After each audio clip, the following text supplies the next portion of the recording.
Welcome to the Region Free Gamers podcast. Today, you can call it a failure, you can call it underrated, just don't call it an 8-bit system.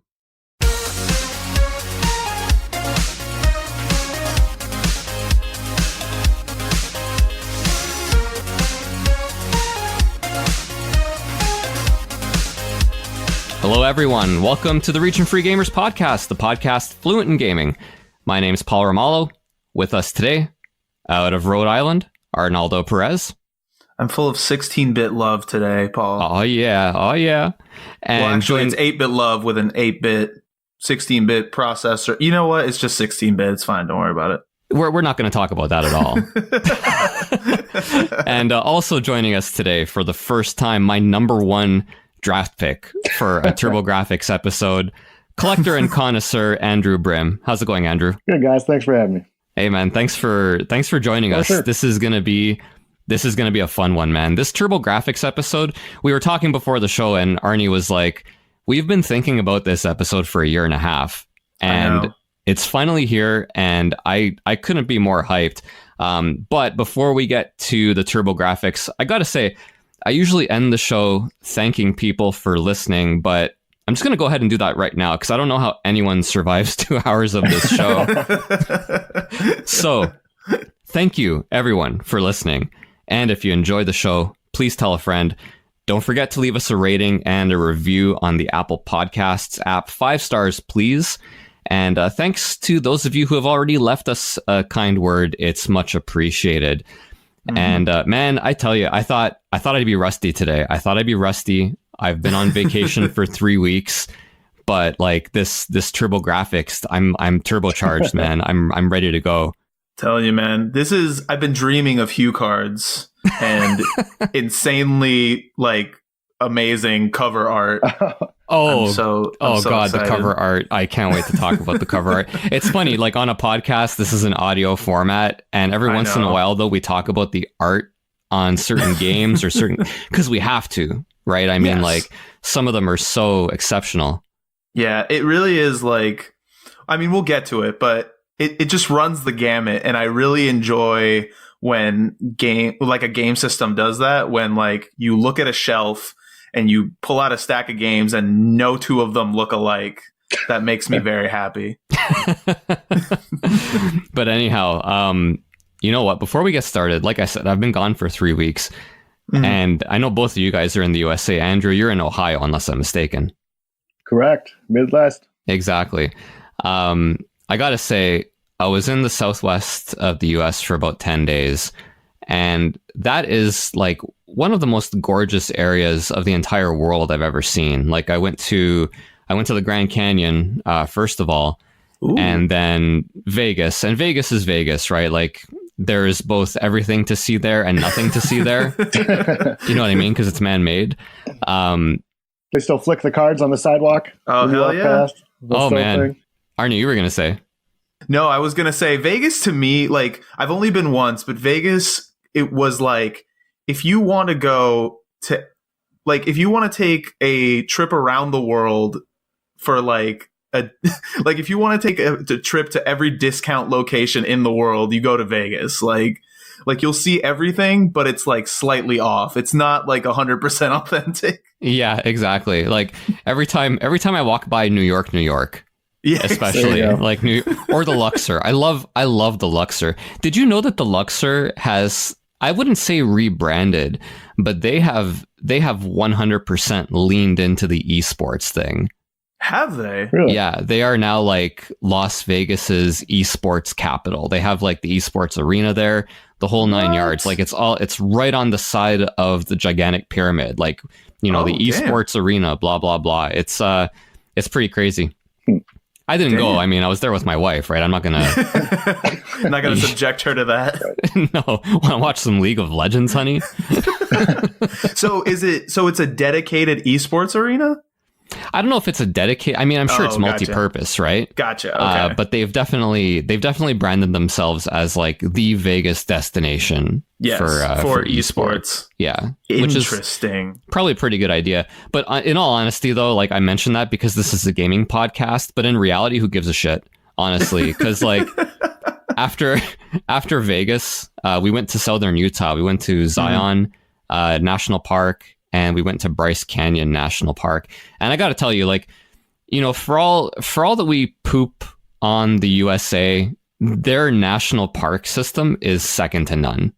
Oh yeah, it's great, man. I've been wanting to, now that I'm closer to it, I've been really wanting to go to Acadia up in Maine. Oh yeah. And I mean, I've seen pictures of it. It looks absolutely gorgeous. Like every time somebody sends me pictures of like, oh, we went to this random national park in this random state I never thought about going, I'm like, need to write that down so I can make a trip to wherever it is. Yeah, exactly. They really do well. Like everything is well maintained, you know, well protected, which is pretty important. I had a great time there, man. Those places like the Grand Canyon and southern Utah, god damn, dude. They're peerless as far as I'm concerned. I haven't been like a ton of places in the world, but I've done my fair share of traveling. And yeah, second to none. Like if you live in the USA and you haven't been down to the Southwest, I mean, Andrew, have you been? I've been to Arizona, and California, like Southern California and things, but that's only been for like weddings. And I've never done the Grand Canyon thing. And that's crazy to hear you say that, because I've seen some of your pictures, you know, up in the Yukon there, and wow, like those are breathtaking views to me, you know, or just as beautiful as it gets. So to hear you, you know, consider Grand Canyon in that area also equally as beautiful is crazy to me, because like to me you live in the like absolute pinnacle of, you know, majesty. I know, but he's used to it now. He's seen it every day for so long. True. It's like it blends into his environment now. I'm desensitized. Yeah, no, it's what it is. It's different, right? Like the Yukon is a beautiful place. It's very, you know, it's very mountainous, very secluded, not very many people. But the Southwest US it's gorgeous, and it's in a different way. And especially the Grand Canyon, let me tell you, man, like when you see it for the first time, it's like, Jesus Christ, it's like a gigantic upside down mountain range. You know what I mean? Yeah. Everything is kind of backwards because it goes below the area in which you're standing. It's bizarre and awesome. Very cool. Interesting. Yeah. I think the thing I was most curious about when I heard like where you were is that, I mean, you went towards the end of summer, but you did a lot of deserts like Nevada and Arizona. And I was just like, I wonder how you're handling that heat, because I have to assume it was very dry and very hot for most of your trip. You would think so. Vegas was the most hot. Yeah. The Grand Canyon was actually not that bad. I'll giving you guys temperatures in Celsius is pointless. How many meters down does it go? The answer is 1,200. Actually, that's as far down into the canyon as we hiked, was 1,200 meters. It does go about 1,500 or 1,600 to get down to the Colorado River. So we went down pretty deep into the canyon, but we didn't make it all the way down to the river. That would have been a little bit too much to ask of us to do in one day. Yeah. But in any case, Arnie, to answer your question, Vegas was the hottest, and Utah was perfectly reasonable. It was like fall weather where you guys live, honestly. Maybe a little bit warmer, but overnight it got down to freezing. Yeah. So, yeah, it was... Yeah, Rhode Island is a hellscape in the winter. It's the absolute worst. And we're already there. It's like, it literally, I last week we had a day in the 80s, and today, this morning, it was like 48 degrees. Same here. It's my Lord. Unseasonably warm. It's the worst. For early October, but I know. Last couple nights, it's not bad. It's just like, once winter hits, I will probably not leave my house for as long as I can avoid it. Anyhow. Right. Video game podcast. Isn't it a travel podcast? That's what we are. That's what we are. I forgot. So Andrew, we'll get to the Turbografx in a second, but I think the listeners need to know a little bit about you. I've been chatting with you now for quite a while, so you know, I don't need the introduction, but I think the listeners do. Why don't you tell us a little bit about yourself? You can start with whatever you want. I'm sure that you've thought this out beforehand, or at least I hope you have. Talking about yourself isn't always easy to do, but yeah, I'm in Ohio, Akron area, which is kind of like a been annexed by Cleveland a little bit, so Northeast Ohio there. Yeah. I don't know, wife, kids in my early 40s, and yeah, man, just work a regular 9-to-5 crappy job and just, waiting to retire and step in front of the other, that sort of thing. This is too real. Oh yeah, waiting for the sweet embrace of death is what's happening there in Northeast Ohio. Yeah. Real quick, some of my buddies and I at work talk about they have this early out program, meaning like retirement. You can retire early and take less of a pension and yada yada yada. But we always joke like the real early out will be our stroke. In the cubicle, like, that'll be my early out. Dying in there. That's what, man. Oh my God. That is like one of my greatest fears, is because I'm hoping to retire early-ish, right? Like I'm aiming for 60, and if I can do better than 60, then awesome, right? We're being very prudent with our finances. We're focused on that, right? And one of the reasons that I'm focused on that early retirement is because I'm terrified of waiting till 65 and like having a heart attack the day I retire. I want to get out as early as I can, just in case I die. Does Canada have like a similar like Social Security-ish type program there, or how does that? Well, we don't have to get into that. That's a whole other ball of work. Pretty much. Well, and you got to focus on your second career, which is playing all the video games that you've bought throughout your working life. Yeah. Oh, dude. Let me tell you, man. I am leaning on that hobby because, like, when I retire, I'll still be hiking. I'll still be woodworking. You know what I mean? Like, I expect that I will be in reasonable enough physical shape to do that stuff. Yes. And of course, I'll still be playing video games. Eventually, however, I will not be able to do that stuff. Right? Like, I'll be old and I'll be weak and so on. But pressing a couple of buttons on a control pad doesn't require a hell of a lot. I might not be doing quarter circles, like I might not be doing supers in Street Fighter 2, but I'll be able to play an RPG. And let me tell you, I am fucking looking forward to that. The 10 hours of drooling while playing Final Fantasy 26 is... That's the thing. Yeah, that's when I'll finally get around to playing Final Fantasy 9 when I retire. Finally get that done. I know. And, well, I mean, at that point, I'm sure we'll all have like mega HDMI inputs in the back of our heads that we'll just plug the damn controller into. I'm hoping that we reach the point where I can just play video games and not even have to physically press things. Yeah. You know what I mean? Because, like, who knows, man? My motor skills might deteriorate to the point where even pressing buttons wouldn't be good. So, just hook it up to me. Well, the Kinect is dead, Paul, so that'll never happen. We killed it. Oh, R.I.P. Kinect. It was an idea. It was an idea. So, Andrew, how did you first get into gaming?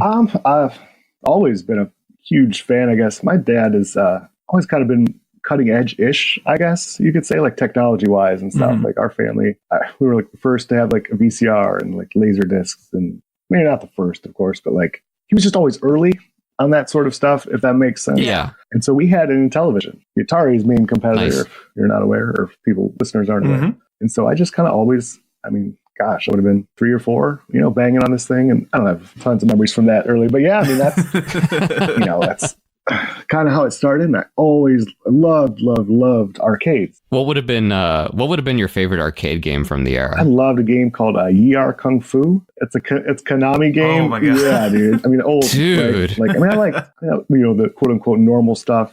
Pac-Man, Donkey Kong, things like that. But like Zaxxon. Yeah, sure. Double Dragon was like a revelation at the time. It's two-player co-op, beat 'em up. Yeah. And, man. So I've always just loved video games, and we got the NES, not early like the action set era, we'll call it. The Duck Hunt, Zapper, Mario Brothers, Pac-Man stuff, and so after the deluxe set, I guess is the point. Interesting. Did you ever? I remember. Oh, go ahead. Go ahead, Arnie. No, I was just gonna ask because I'm always interested in when people have been fans of gaming and have been into gaming for as long as you have. Did you ever have a point where you just weren't into it as much and you got rid of your stuff? Or were you always like, even if peripherally, like always in the scene? Yeah, no, that's a good question. Yeah, I did. So basically when I got into high school and then college, like I was into sports and, chicks and, drinking. Right, normal stuff.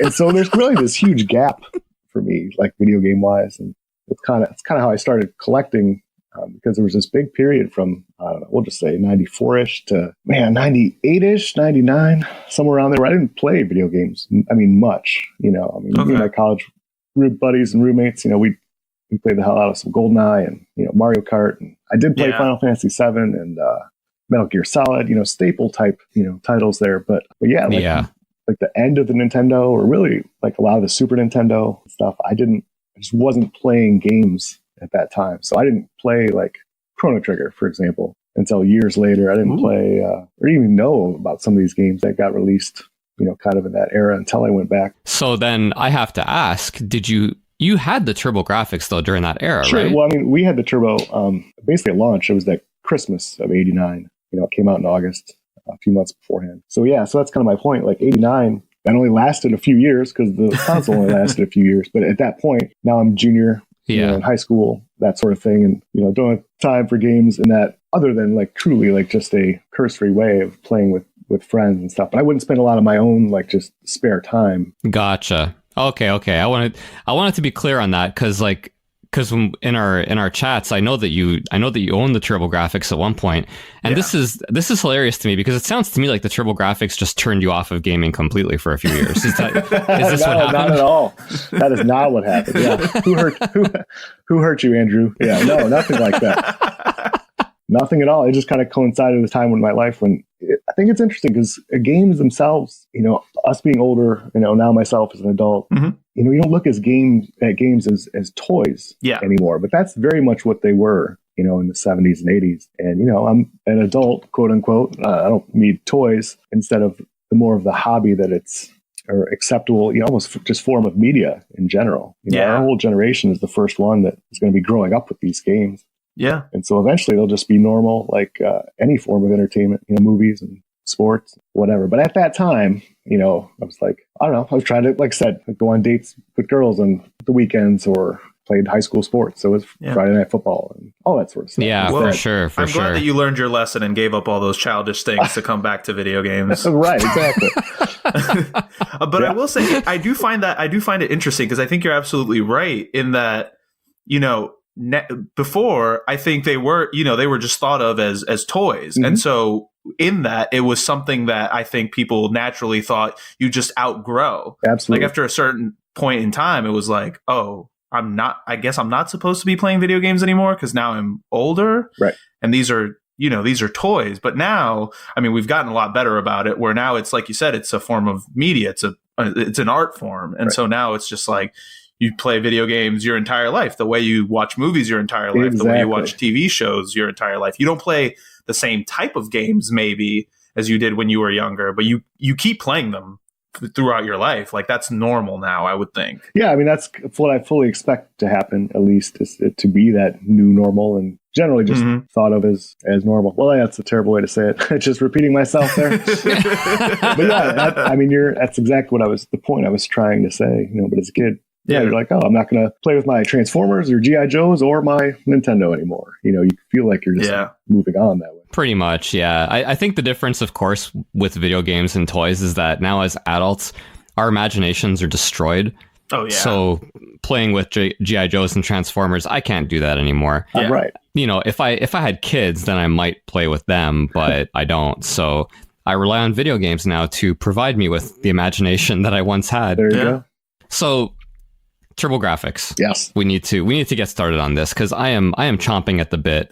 This system is so weird and so remarkable, and I can't wait to delve into. And its history is like, it's hilarious. It's so bizarre.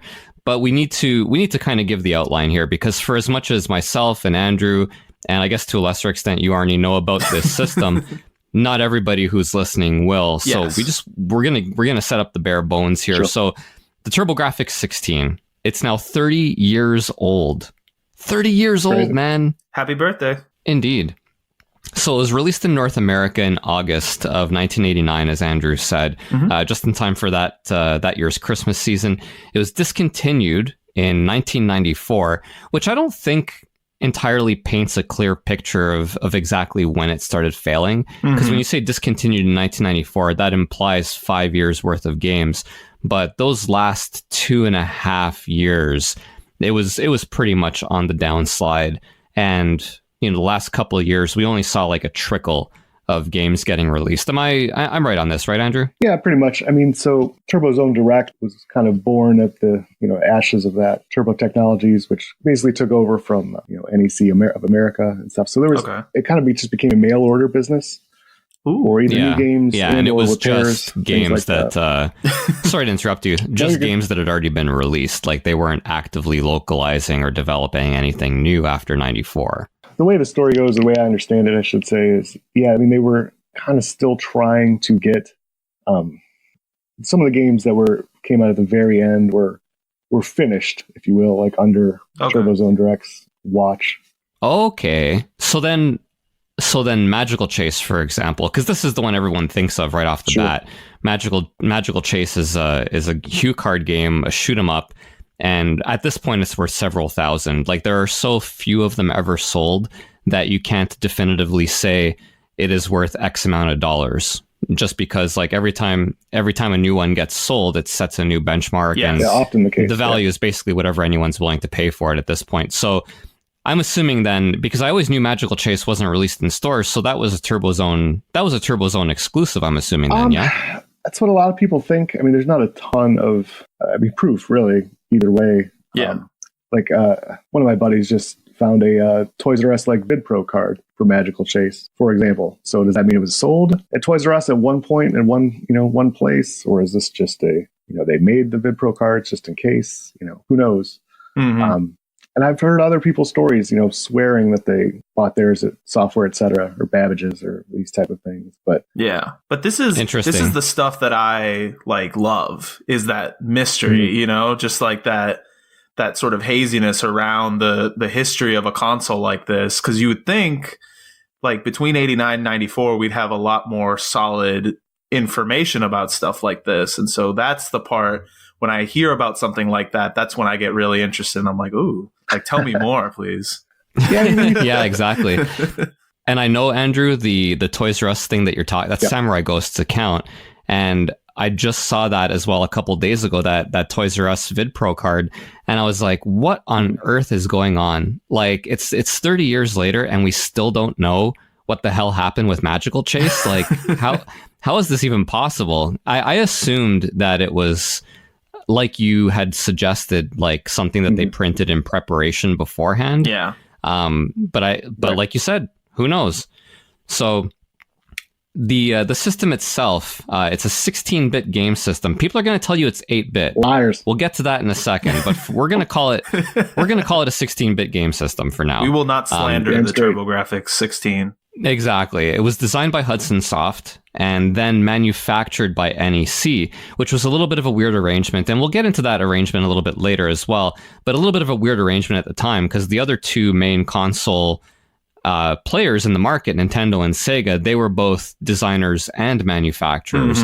Whereas Hudson Soft, they had this tech, they took it to Nintendo, and Nintendo was like, not interested. And so then NEC took Hudson Soft's design and manufactured it. So they went into a partnership. Now, when we say 16-bit, it's not quite, it has an 8-bit CPU, but it has a 16-bit video controller. So when you're seeing the stuff on the screen, it looks every bit as good as the Mega Drive / Genesis.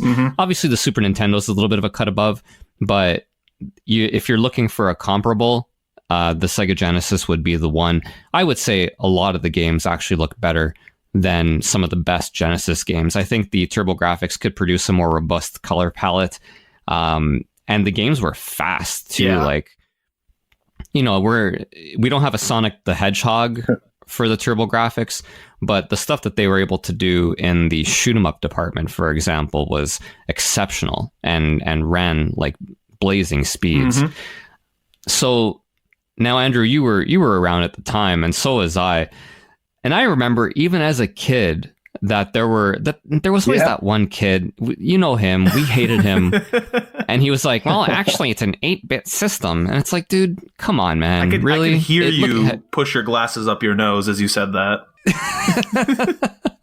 So, like, what do you think? Like, because they marketed it as a 16-bit system. Obviously, it's the Turbografx-16, not the Turbografx-8. Like, do you think the marketing was deceptive at all? I think so. Yeah, I mean, deceptive only in hindsight, though, right? Like, I mean, as a kid, we didn't know or care about that a whole lot. The whole 16-bit thing in general was being pushed on us, through magazines and stuff. Because we didn't know, or I didn't know, I should say, that Nintendo, their NES was 8-bit, for example. Like, that isn't anything wasn't in the forefront of our minds until the TurboGrafx and Genesis and 16-bit. And Nintendo's only 8-bit, so it became a thing when it wasn't before how many bits a console was. And that continued too. PlayStation and Saturn are 32-bit and Nintendo 64 and so on and so forth. The Nintendo 64, just to be clear, it was 64-bit, right? Yeah. Yes, got it right. And go ahead. You didn't really notice it. I didn't really notice it. So I'm guessing like you didn't really see much of a negative reaction, right, to the fact that it was actually an 8-bit system. Definitely not. I mean, that's the thing. Like that only became a thing, at least on my radar, years later. People wanting to usually just put it down or whatever. But at the time, like as a kid, and at the lunchroom across from your other buddies that had the Genesis or whatever, there was none of. It's not even a real 16-bit system. It was none of that. None of that was going on.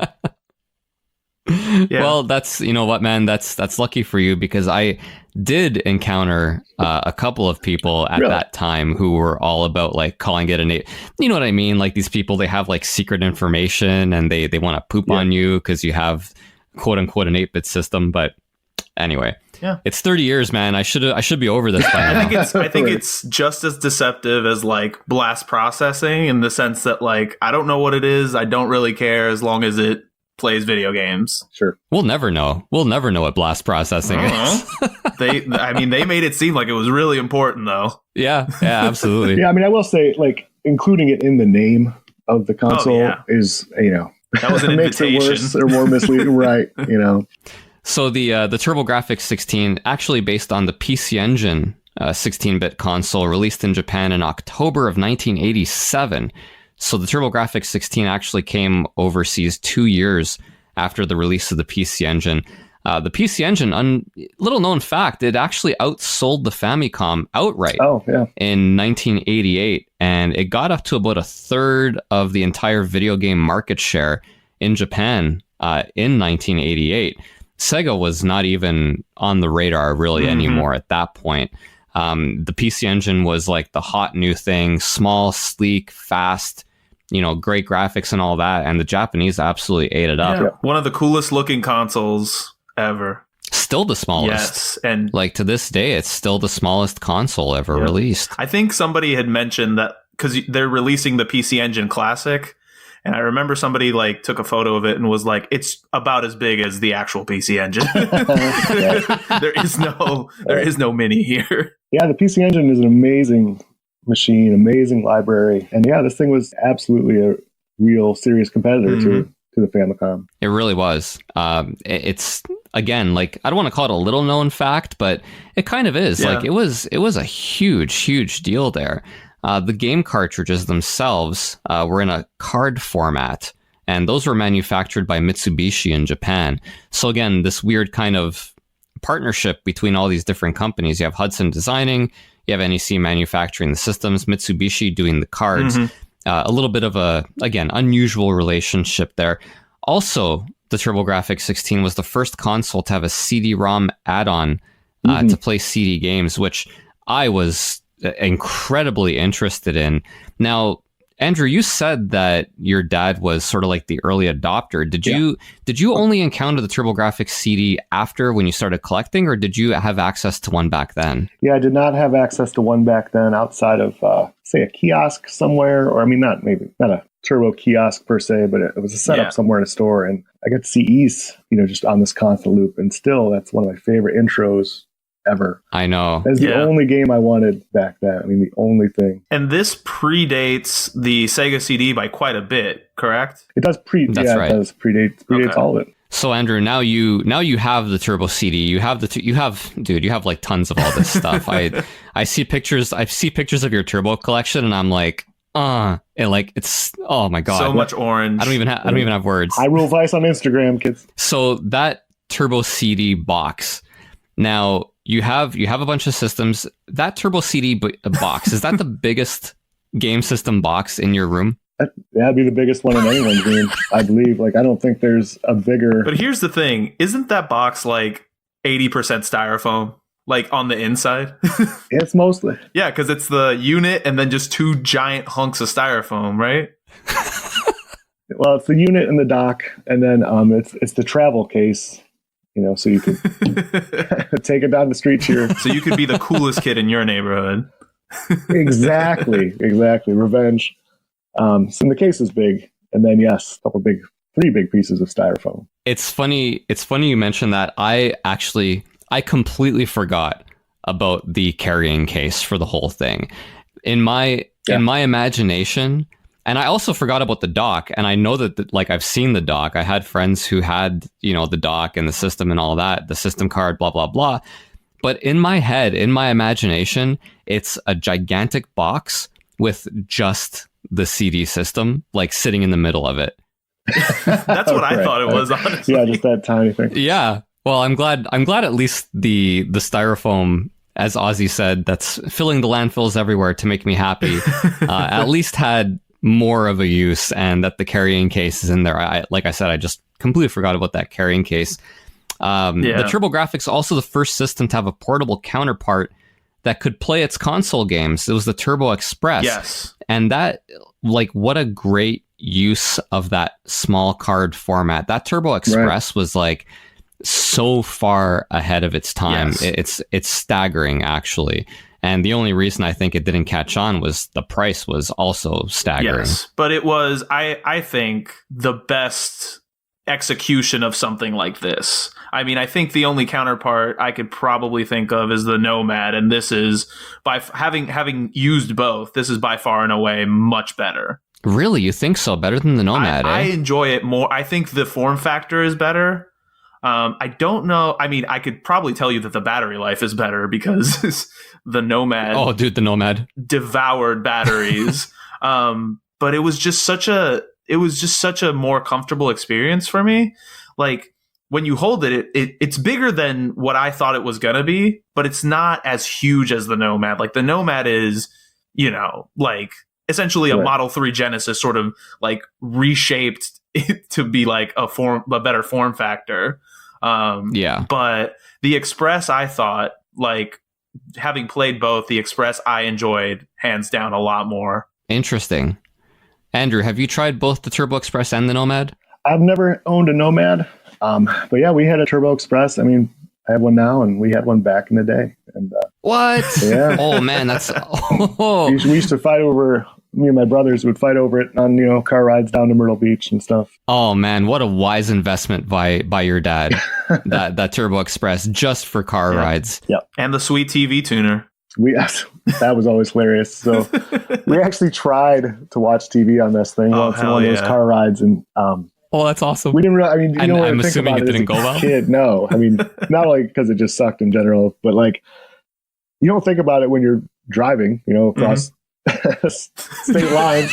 Like, I guess I can't get that local, TV station anymore because now you're out of range of it in 10 minutes, and it's just so you couldn't watch anything. There really was a time when several consoles got TV tuners. I think the Game Gear got one as well. Sure did. And I was just like, nothing screams, don't do this, like trying to watch television on that tiny screen. Like, that is a recipe for astigmatism, Oh yeah. As you strain to like look at it. Sony used to make these small TV. I mean, they were called the Watchmen, I think, to go along with the Walkman. Right. Like, so, I mean, they look just like that. And those must have been selling well enough for, NEC and Sega to think, we could just add a TV tuner onto this and do the same. We got to get in on this eye-destroying small television market. Finally, with regards to the hardware itself, the PC Engine, just to get away from the TurboGrafx here for a second, the PC Engine, if you guys weren't aware, and I'm sure you are, was overhauled a bunch of times. There are a whole bunch of revisions to the hardware, many different versions of it, portable versions, like the various TurboDuo versions. In North America, though, we only got one, and that was the re-release of the TurboGrafx-16 with the CD system as the TurboDuo. That was the only revision we ever got. But Japan, there are tons, and I strongly encourage anyone with a passing interest in this stuff to look it up. Oh yeah, the PC Engine is absolutely fascinating, and the various weird decisions that NEC made that led eventually to them getting out of the video game console market also involves a lot of these kind of overhauls of the system. It's really cool stuff. Strongly encourage you guys to look it up. And we're going to take a break now. Don't look it up right now. We're going to be back real quick. But when we do come back, we're going to have a quick chat about our first experiences with the system. I do want to say two quick things, Paul. Just very quick. Sure. I do believe, and Andrew will probably correct me if I'm being an idiot, but didn't we also get what was it called? The shuttle? The TurboGrafx shuttle? Did we not get that? No, there's a PC Engine shuttle. That's right. Okay, we didn't get that. Just real quick, too, before the break, like, man, guys out there, the PC Engine hardware history and stuff, it is extremely interesting.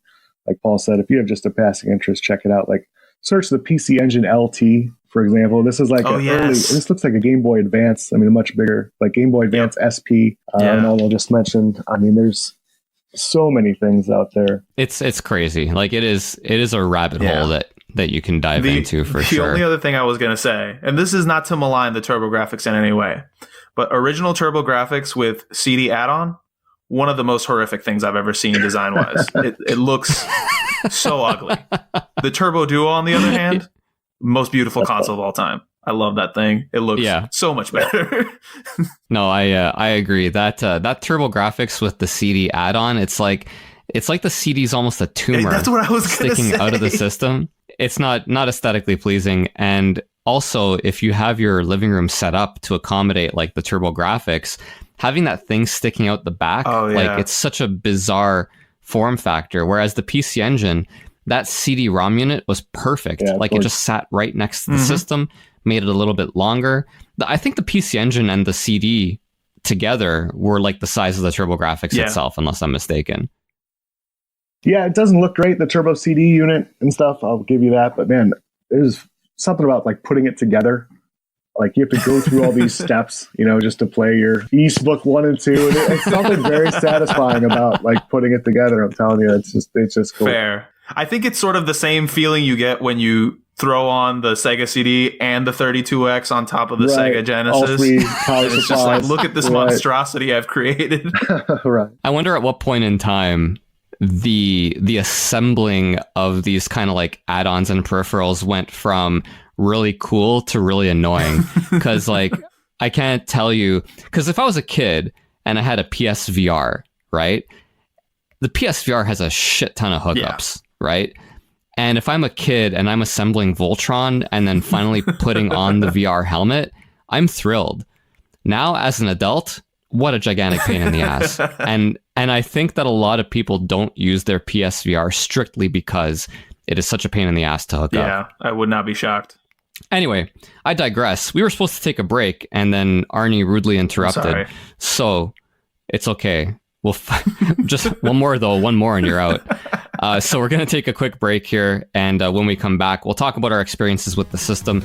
And we'll start talking about the many, many reasons it failed.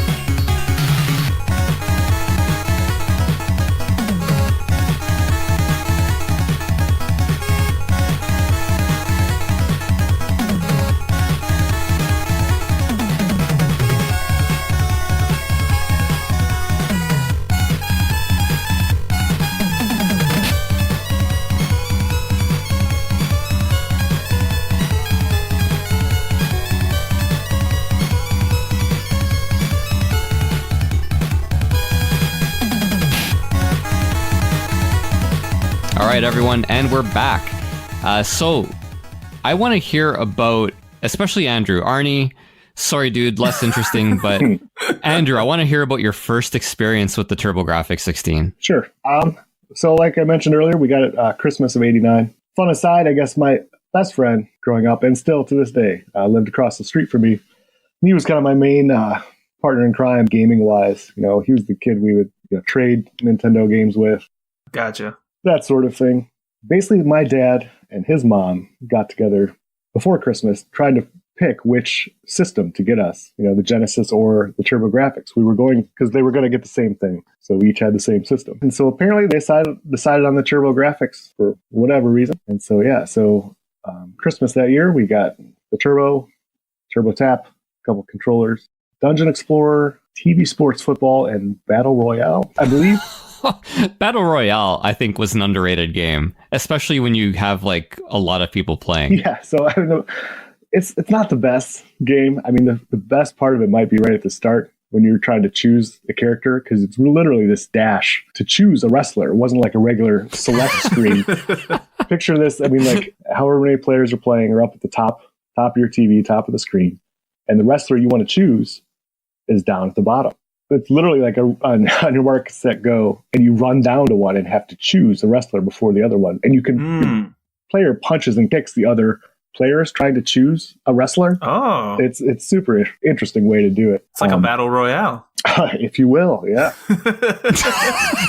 just like that. So that was my first experience with it. Commercials and stuff, of course. And I'm assuming Dungeon Explorer was your favorite. Yeah, it still is one of my. It still might be my favorite. Like, I absolutely love that game. The music in it is second to none. Better than Mega Man 2. It is fantastic. I don't know, Final Fantasy 3 or whatever. Even the, I don't remember if it was Town or First Overworld theme. That most basic theme to just the Town or the First Overworld it's fantastic. It was unlike anything I had heard before. You're right, man. The music in that game is phenomenal. The dungeons are great. The song I think you're talking about, or the tune, is it's in the tavern there. Again, the character select section of the game. I can listen to that just forever, and do sometimes. I have the MP3 and I'll fall asleep to that. It's just soothing, and it just instantly takes me back to playing with my brothers. How about you, Arnie? Your first experience with the system? Well, the system came out in '89. And I was birthed into this world in 91, so the math doesn't really work out for me to get it at launch. So I honestly, growing up in Puerto Rico, I never knew anybody with a Turbografx. I never saw a Turbografx. I never heard about a Turbografx. It was probably, I want to say, probably the early 2010s. I must have seen it on YouTube or something, when I was diving headfirst into the new world of sort of retro game reviews online. I remember seeing a video for it and being like, what the fuck is this thing? Because the thing about the Turbografx is it looks different from the Super Nintendo and the Genesis and the NES and the Master System, and those hue cards just immediately caught my eye. I was like, this can't be real. It's just such a cool concept. I don't know if execution wise, it's the best way to put games on physical format or anything. I don't care. I just care that it looks cool. To this day, me being able to hold a stack of hue cards is probably one of the most satisfying feelings, which I can now do because I own my own. So I'm like, ooh, this is it's so much more fun than just a cartridge, for some reason. It really is. And then the first time I played one was at somebody I knew in Virginia had one, and I ended up at their house just testing some stuff out. And I told them I'd never played the Turbo before, and so they busted it out, and we played Legendary Axe. Was the first game I played on it, and nice. I loved it. I was like, "This is great." It's a great game. They really should have pack that one in with the console. That is the thing I kept hearing afterwards. Is people saying that should have been the pack. It should have. It's a perfect packing game. It looks next gen enough. Going back to the whole 8-bit CPU and 16-bit. Fun as hell. It's hard too. Yeah. It's not something you can be done with in a weekend or something usually. So that was the first one I played, and I loved it. And then I managed to. I think Paul knows this story, but I managed to find a guy who for some reason was selling a Turbografx with a stack of games and a Turbo Express, and I managed to get what I thought was a decent deal for it, because it actually ended up being 2 Turbografx. It was one complete in the box, and then another Turbografx just loose, and then a Turbo Express and some games and like a Turbo Tap or something. And so I finally got to own it, and I played, I got to play Ninja Spirit, which I really enjoyed. So good. I had is it Rainbow Island? Parasol Stars? Parasol Stars, that's right. Love that game. Super fun. Actually, one of the ones that I really enjoyed, but I think it's mostly because I'm a sucker for Galaga, was Galaga 98. No, Galaga 90. Galaga 90. Yeah. Really enjoyed that game. And then on the Express, I had a lot of fun with Alien Crush. Oh, yeah. Perfect. Great game for a portable format like that.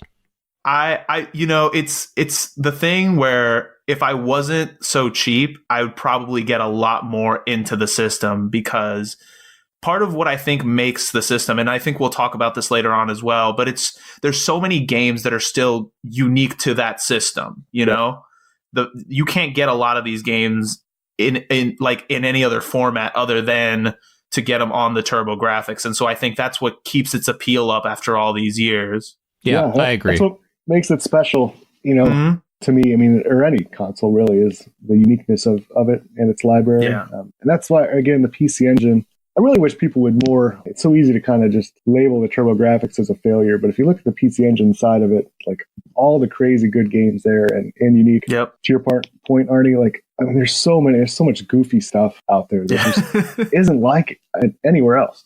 I always find myself like pages like yours on Instagram, when you guys post like weird esoteric like turbo stuff. That's the stuff that I'm always like, oh, I kind of want to play it now. Like, I don't know if it's good or bad or what, but I'm just like drawn to it. To be fair, it's probably bad. Yeah. One of my favorite things to do is just to grab random PC Engine games and you don't know anything about them, and you just throw them in and try and figure it out. And the thing is, too, it's so true. Most of them are in English too, and it's really not a barrier for a lot of this stuff. Yeah. What absolutely. about you, Paul? For me, my first experience was at my cousin's place. I think he got, the year escapes me. I can't remember if he got it Christmas 89 or Christmas 90. It was probably 89, because I remember seeing the commercials for some of the games at that time. Specifically, Blazing Lasers was like, I remember seeing commercials for that game and being like, dear God, this looks incredible. And so he ended up getting one. He had a Turbo Tap, and he had Blazing Lasers, he had Bloody Wolf, and he had Battle Royale. I don't think he got Bloody Wolf until later, but Blazing Lasers and Battle Royale right off the bat. And dude, I'll never forget putting in Blazing Lasers for the first time and playing it. Actually, mostly watching my cousin play. It wasn't like now as adults where we're like, no, please take the controller. Yeah, I'll watch you because I want to play with my phone. Back then, you're like, give me that controller, give me it. So there was a lot of watching my cousin play Blazing Lasers, but whatever. Like I was blown away, and I maintain, like, to this day, I would have got a Turbografx if I didn't.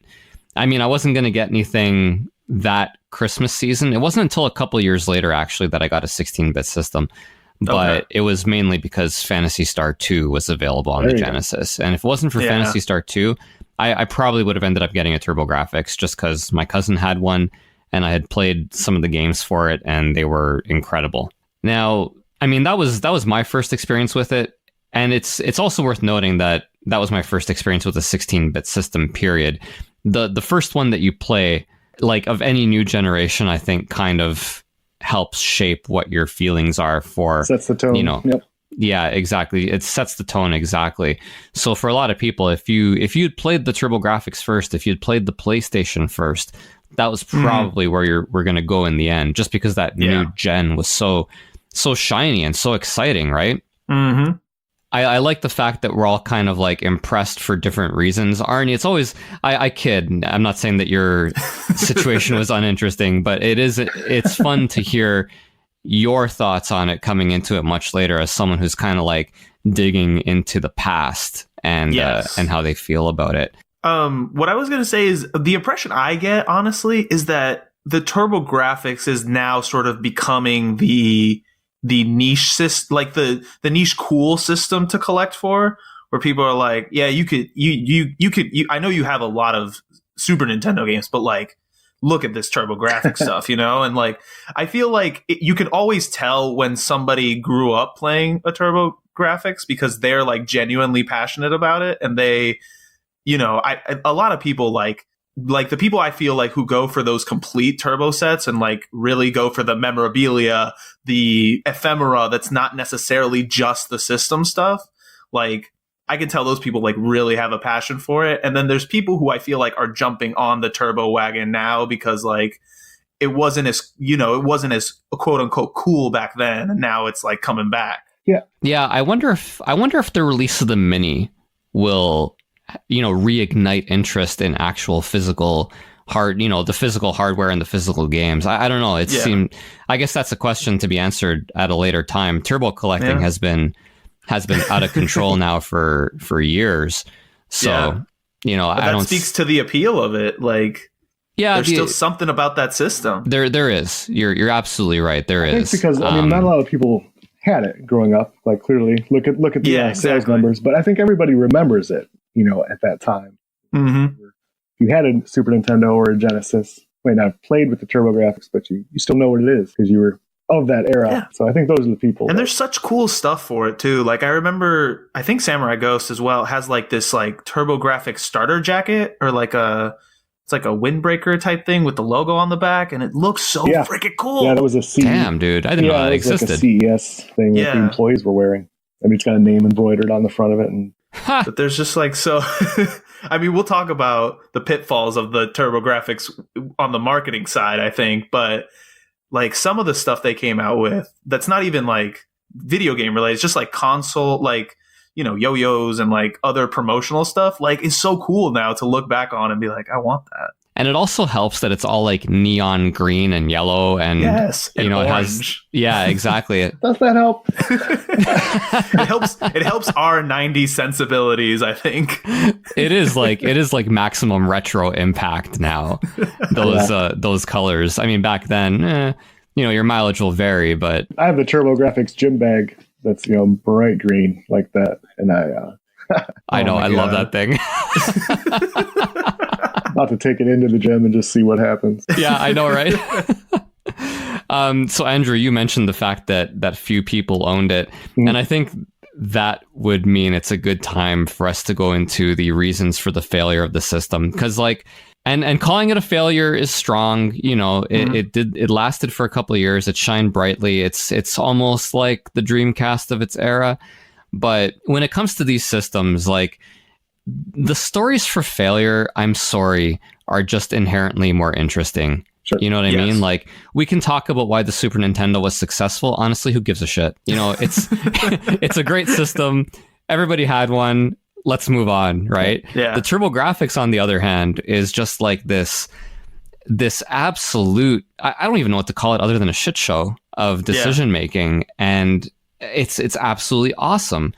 So I think we want to get into this now, because while the reasons for the failure are varied and interesting, I do want to end the show on a high note. We'll talk about like our favorite games and the software later. Sure. You know what I mean? Because I think that'll be a nice positive way to end it, instead of ending the show on like just beating the system into the ground. So as far as the failure or the ultimate demise of the system, there's so many reasons, and I should, before we get started, credit mainly Gama Sutra. They have a retrospective on the system.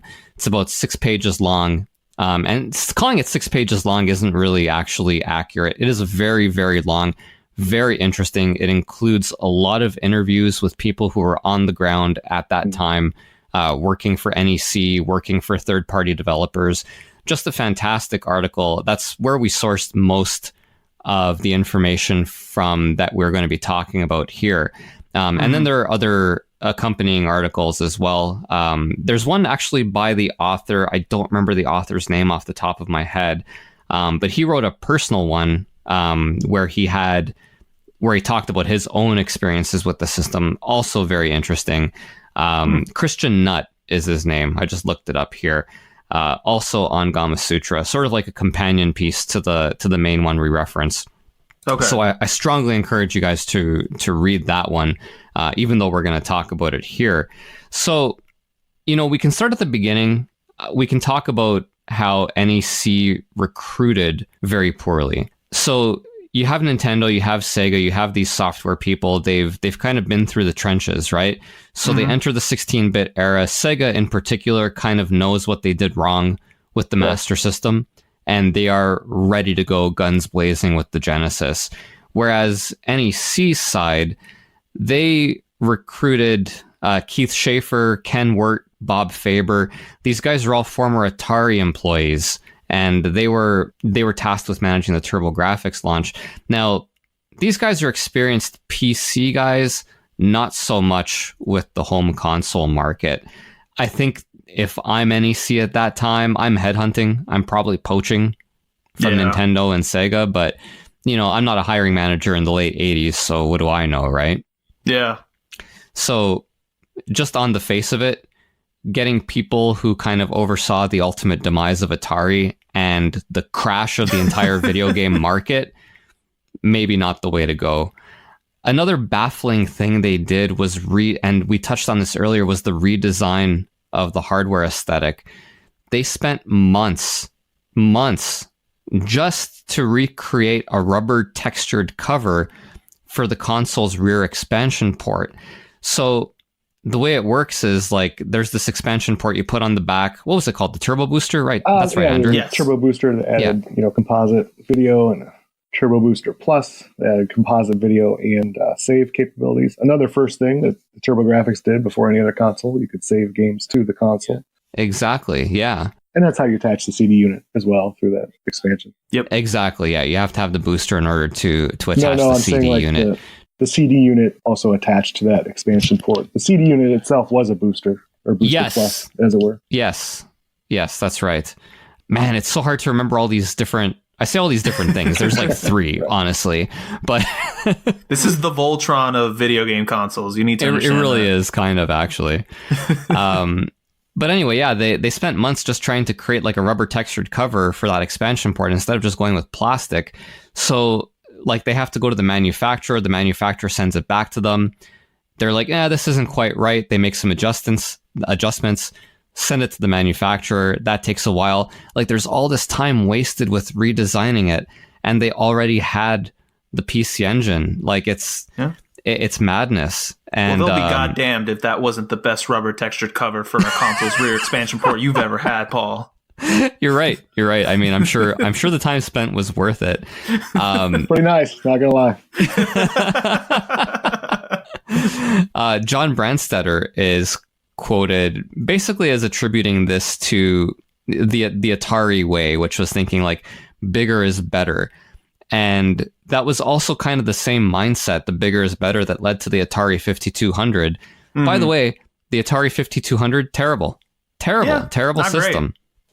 So I don't know why they would double down on that. But I think bigger is better is kind of true as far as American consumerism. Like, yeah, fair. Not that it's better, but there's this perceived value. Yes. Buying more. Like I'm spending all this money on this tiny little thing. Right. Like I don't want to do that. Right. And I don't want to call it the right decision. Clearly, but I think there is. Would I rather spend $200? I mean, I did it just the other day.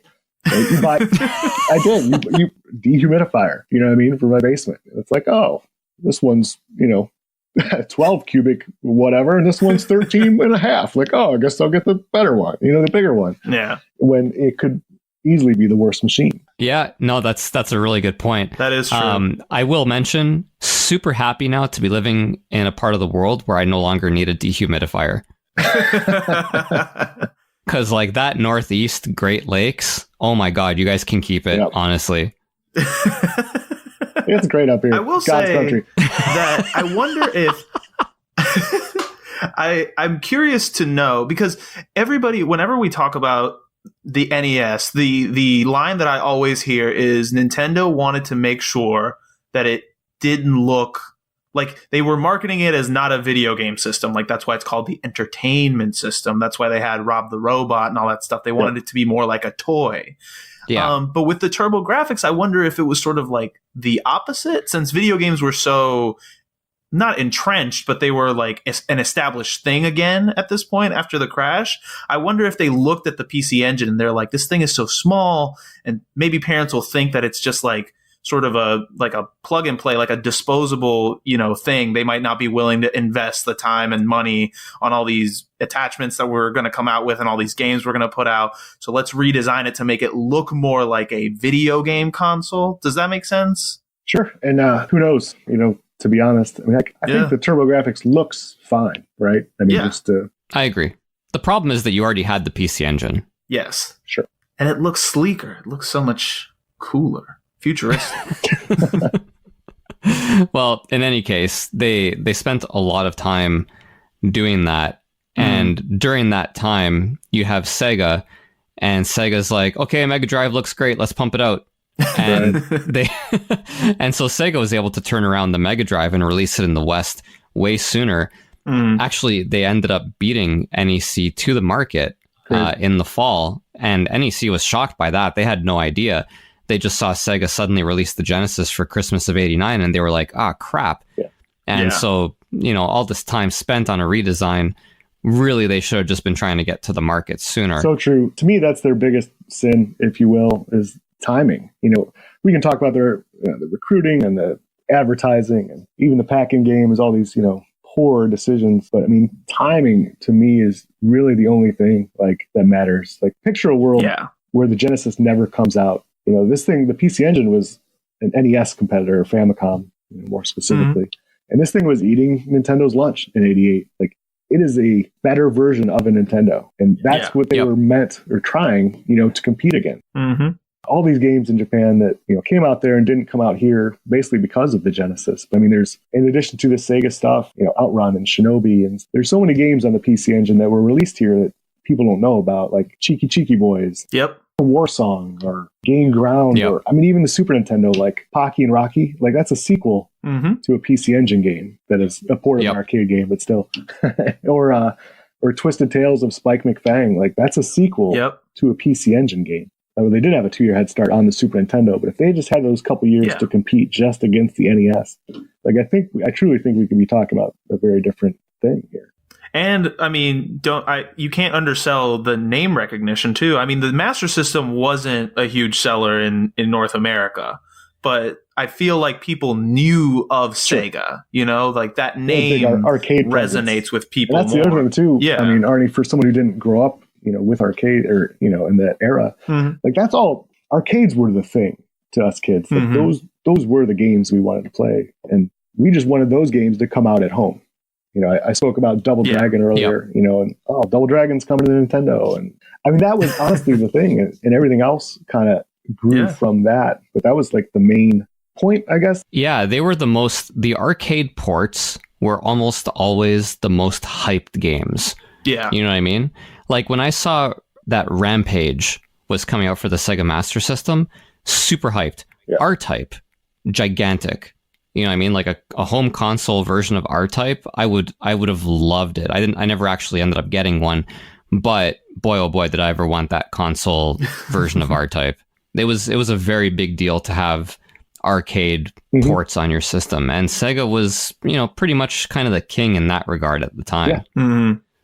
So yeah, the timing, I agree with Andrew. I think of all the things, like if they had managed to release this system with a 1-year turnaround in the West instead of a 2-year turnaround, made it for Christmas of 1988 even, like that 1-year head start would have been gigantic. For sure. And, talking about the mistakes, I mean, those are kind of mistakes that new companies or new products, at least, can make. And you almost have to give yourself that time to make mistakes. I mean, Sega crushed it, right, with the Genesis, like instantly and stuff. So maybe it wouldn't have mattered, but I don't know. That's kind of what I always look at. I mean, how good these games are compared to some Nintendo games, or how much better they look or sound.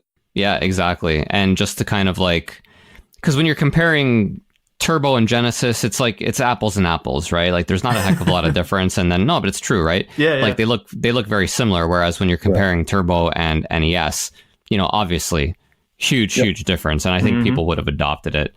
Weird thing about the redesign too. So they make it a ton bigger to appeal to American tastes, and yet they don't add a second controller port. They have all that space. All they have to do is add a second controller port, and they don't. And so you're kind of hamstringing yourself right off the bat in that you have families buying these systems and they have multiple kids, and yet you have to buy an accessory immediately in order to be able to play multiplayer, which I think for the PC Engine, fine. You know what I mean? Like it's a small system. The form factor is such that it only allows for the one port. Fair enough.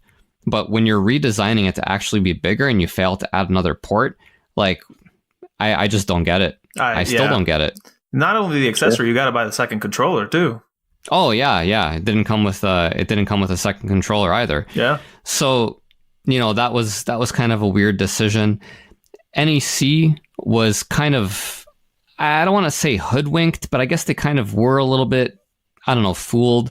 So when NEC first went to retailers, they asked the retailers, okay, how much stock do you think you're going to need? You've now played with our test units. This is the real deal. How much stock do you think you're going to need?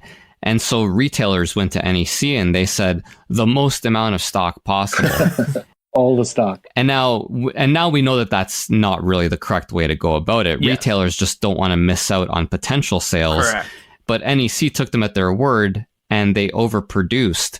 So eventually what happens is NEC produces about 750,000 units for the launch, which is kind of quaint actually by today's standards. But, 750,000 units back then was huge for a launch. So you produce 750,000 units, you don't sell through all of them.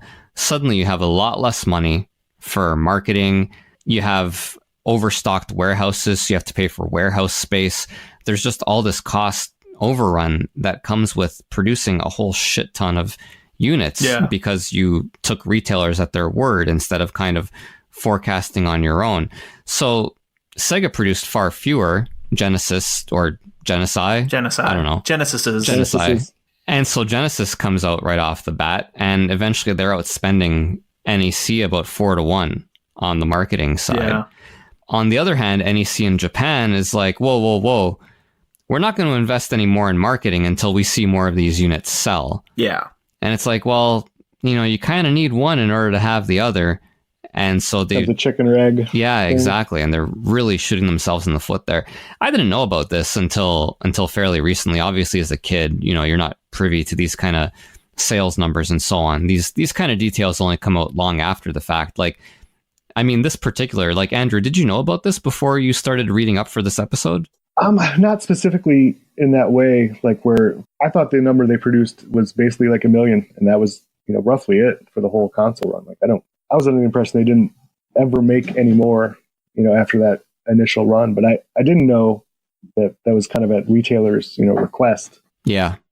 That, oh yeah, give us all you can, and then we'll send most of them back to you, in 6 months or whatever. Well, here's the other thing too, is that at least from my perspective in sort of reading on this and hearing you talk about it, Paul, is that you mentioned off top, like, this is not a solo venture, right? You have NEC manufacturing consoles, you have Hudson Soft who did the original designs for it, and then you have Mitsubishi producing the Hue cards, correct? So that's right. There's this partnership between these three companies, but it really seems like only one of them is actually investing money into the console, which is NEC. Like, I don't believe Hudson Soft was putting in money for marketing. I know Mitsubishi did not care. So that's the tricky thing about it too, is they didn't control every aspect of this console, but then they were the ones who had to sort of put up all the risk for it. And I think that was another concern for them as well. They don't want to sort of put too much money into this thing if it's not going to sell through. Exactly. It's not the only egg in their basket. Yeah. NEC is a very large company. If they're taking a loss in one department, well, okay, we'll just eliminate that and we're still going to be okay, right? Yeah. It's not like Nintendo, where Nintendo is the Famicom. It is the NES. That's right. And we have to make that work. They sell Hanafuda cards, okay? They've got fingers in pies. Exactly. And you mentioned the 3-company structure there. Yeah. And also part of the expense for NEC there was that they were actually paying royalties to Hudson. This blew my mind. I know, right? Because Hudson designed the system and the cards, the Hue cards, NEC was paying royalties on the sale of every Hue card to Hudson. So, and obviously Nintendo and Sega don't have to contend with this because they're just manufacturing, they design and manufacture themselves. There's no royalties there. Now, this was great for Hudson. Let me tell you, they made out like bandits. And they just didn't care about sell-through, right? It's just, we're just going to make the royalties, and if it's successful, great. And if it's not, well, whatever. We're not exactly fronting any money here for manufacturing. Yeah. And it's not like Hudson was exclusive to TurboGrafx either, right? Because Bonk came out on the NES, and there was Bonk games on the Super Nintendo as well. So It's not like they were like, oh, we'll take these royalties and we'll exclusively produce for you guys. So they were really getting the best of both worlds on this one. Yeah, they did pretty well. And they somehow still ran that company into the ground. I don't understand. Yeah. Rest in peace. And that's kind of my biggest, going way back, or not way back, but back a minute to the TurboGrafx Mini. It's coming out early next year. That's kind of like my biggest hope for it. The result of it, you wondered if this brings up interest in the old system that way. And I don't think there's enough nostalgia, to drive sales for it, because as we're talking about now, it didn't sell great.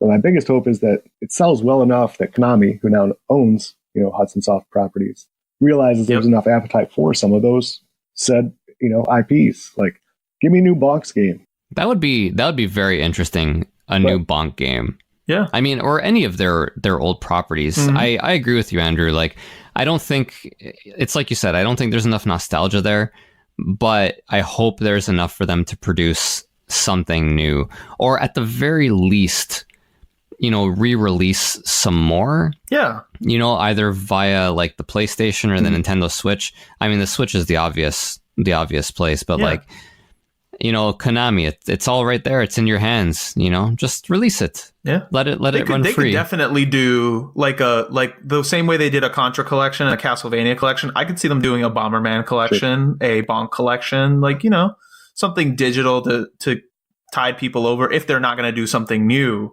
Because I agree with you guys. I don't think the TurboGrafx Mini is going to sell off nostalgia. I think it's going to sell off curiosity more than anything else. Yeah. For people who just haven't tried these games. Yeah, exactly. Well, let's take another little break here. When we come back, believe it or not, more reasons for the system's failure, and more kind of stories behind what led to some of these decisions when we come back.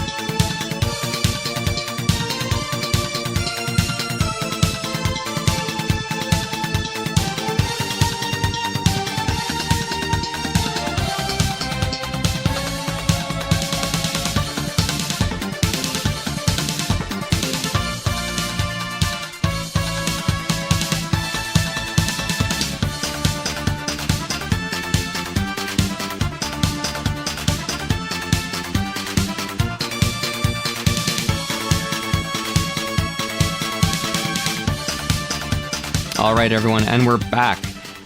So again, the reasons, the story behind the TurboGrafx and its ultimate demise. Out of all these, the timing, like you said, Andrew, I think is the biggest. But the close number 2, I think, was the inability of NEC to convince Western third-party publishers to develop for the system. In Japan, Japanese third-party developers were on board. You had Namco, you had Konami, you had Capcom. But in the West, it was actually NEC who published their games. So I think a good example here, I've gotten our notes. So for example, Nihon Telenet, they produced games like the Valis series. And so when they published their Mega Drive games for the Sega Genesis in the West, they did it under their own Western branch, which was Renovation. And we all love those Renovation games, like the covers and so on. Anyhow. Yes. But Renovation published nothing for the TurboGrafx, they go to NEC and they say, hey, you can have our games, but you guys can do the publishing, like, Valis 2 and Valis 3, for example. So NEC is now taking all the risk for publishing these games in the West. And the optics aren't good either, because I remember, like, I had a Master System, and almost every game produced for the Master System was a Sega-produced game. Whereas for the NES, you had your first party, and then you had a whole ton of third-party games. It just makes the system look more interesting and more engaging and more successful. And so, same thing with the TurboGrafx. Like, all these games, even though, Space Harrier is a Sega game, Valis is a Telenet game, Fighting Street is a Capcom game, all these games are published by NEC in the West. And if you're a kid, you don't know any better. Was there, I don't know if you guys know, or if you saw this in your research, was there any, like, because obviously the TurboGrafx is using Hue cards, it's not using standard cartridges that you see with the Genesis and the Super Nintendo or the Nintendo or the Master System. Was there, like, how easy was it to develop games for those cards? Were there memory limitations? Was it any easier or harder than developing games for any other system? The answer to that is that the development was not any more difficult. Okay. The cards, I think, and Andrew, you might know better than me, I think they had a 24 megabyte limit. I'm not sure about the limit. I mean, I know Street Fighter 2 for the PC Engine is the largest. No, I think the limit was 24. Street Fighter 2 was the biggest at 20, but the cards could hold up to 24. So to answer your question, Arnie, no, there wasn't really any kind of limitation, like, physically in that regard. There wasn't anything that would, like, scare developers away from being like, I don't want to deal with it. I don't want to learn a new thing. No, I don't think so. Okay. For the life of me, I can't remember what language the programming was in. I remember reading about this, but I didn't make a note of it because I didn't expect you to ask this question, Arnie, to be honest with you. Well, damn it. So thank you for making me look uninformed. But but I mean, yeah, there was no kind of limitation there. The limitation was mainly market perception, which was that the system wasn't doing well. And so publishers were reluctant. And then NEC is the one who has to do basically all the heavy lifting, which includes advertising. Like, that's a pretty rough ride for them. And it didn't help too that the Hue cards actually more expensive than your average Sega Genesis game at the time. I don't know what the price differences were, whether it was like $5 or $10, but broadly speaking, the TurboGrafx games were more expensive. And I suspect that probably has something to do with the royalties that they were paying to Hudson. I'll admit, even though I'm of that era, I don't remember them costing more. Maybe they did, or maybe. Yeah, it's tough to say because the system was eventually discounted so quickly. And there was so much stock that they had to start slashing prices everywhere on the system and games. But I think at launch, it would have been the time where it was more expensive. And then after that, it's like, we start seeing the price slashing and it's really kind of hard to tell. We talked earlier about Legendary Axe. Man, oh man. Arguably the worst pack-in game of all time. So we have the Sega Genesis. It's released 2 weeks before the TurboGrafx. And it comes out with Altered Beast as the pack-in for the system. Now, say what you will about Altered Beast. We make fun of it. Not a great game. Yeah. But at that time, Altered Beast was a hit. It's easy to say not a great game now, in hindsight. But man, again, as a kid of the arcades, we played that one plenty. Everybody wanted to wise from their graves, Thank you, Arnie.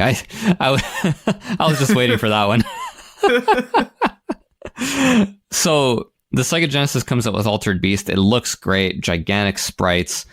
And then the TurboGrafx-16, man, I can't even hide the disdain in my voice. Keith Courage and Alpha Zones. Right.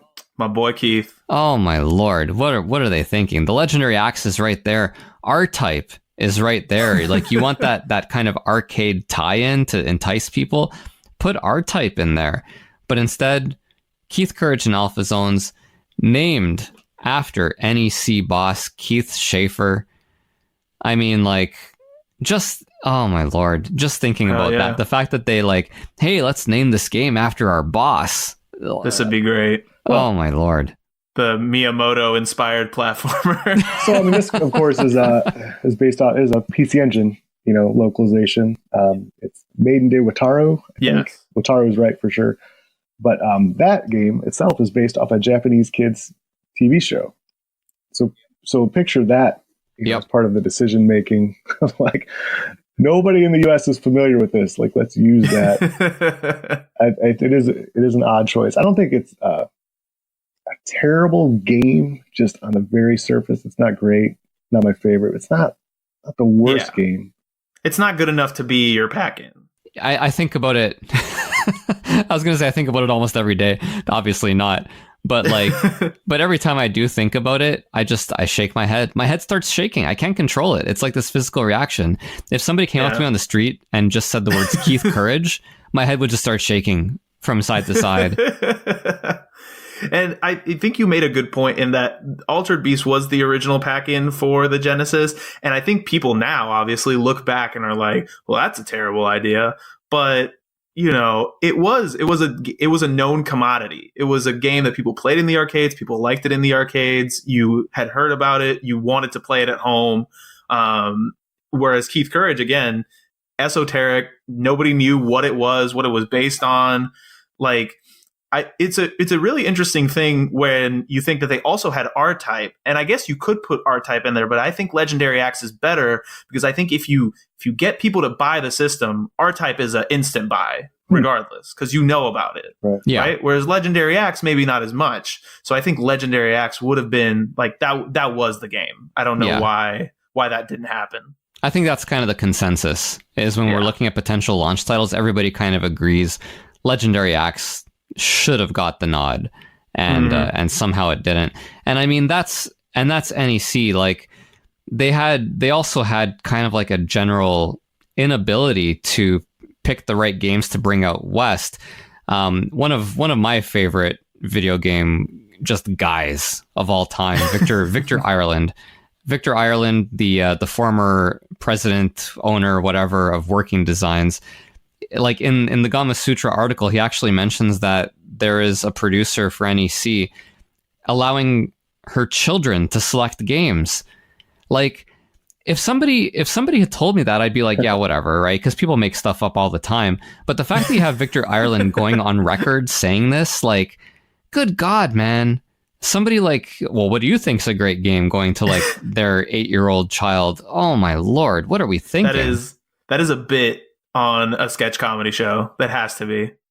And there's your third party support right there. Working Designs, baby. Got their start on the TurboGrafx. See, but Working Designs did it smartly. Like, the other thing NEC did that was so strange is that they had this kind of like, I don't want to call it weird, but they had a focus on hiring Western developers to make games for the system. But to develop a game in the US cost 3 times as much as it did to just localize a Japanese game. So Working Designs had it right. Their MO was to just bring out shoot 'em ups and RPGs and translate those and release them in the West. Like their overhead, I imagine, was not very high.